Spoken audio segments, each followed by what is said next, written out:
mbokk yi teewlu saabal tomb net fi taataane seeni xibaar ci làkk wolof xibaar la bopp du neex saa Sénégal yi rawatina ñi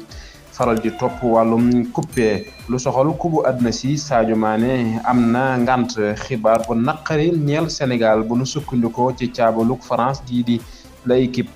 Sadio Mané mi génnoon démb ndaxub gaañu ci jongante bi doxoon diggante baram ji di Bayern Munich ak Werder Bremen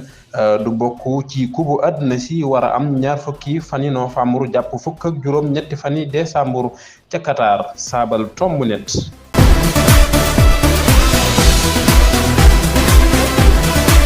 mbokk yi topp saabal tomb net dafay taataane seeni xibaar ci làkk wolof lu soxal ba tey kubu àdduna si kii di Aliou Cissé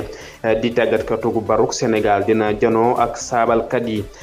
ajuma ji nu dëgmal ndem sob na yàlla ngir mu siiwal kuppikat yi mu war a yóbbu ca Qatar xëy na bu ajuma Aliou Cissé dana gën a def ak leeral ci bopp saa Sénégal yi koy topp saa su ne ci xibaar bu naqare bi ñuy dégg muy wër mbaali jakkoy bopp ba léegi te mooy xibaar bi ñu joxe ci subaak léegi di wax ne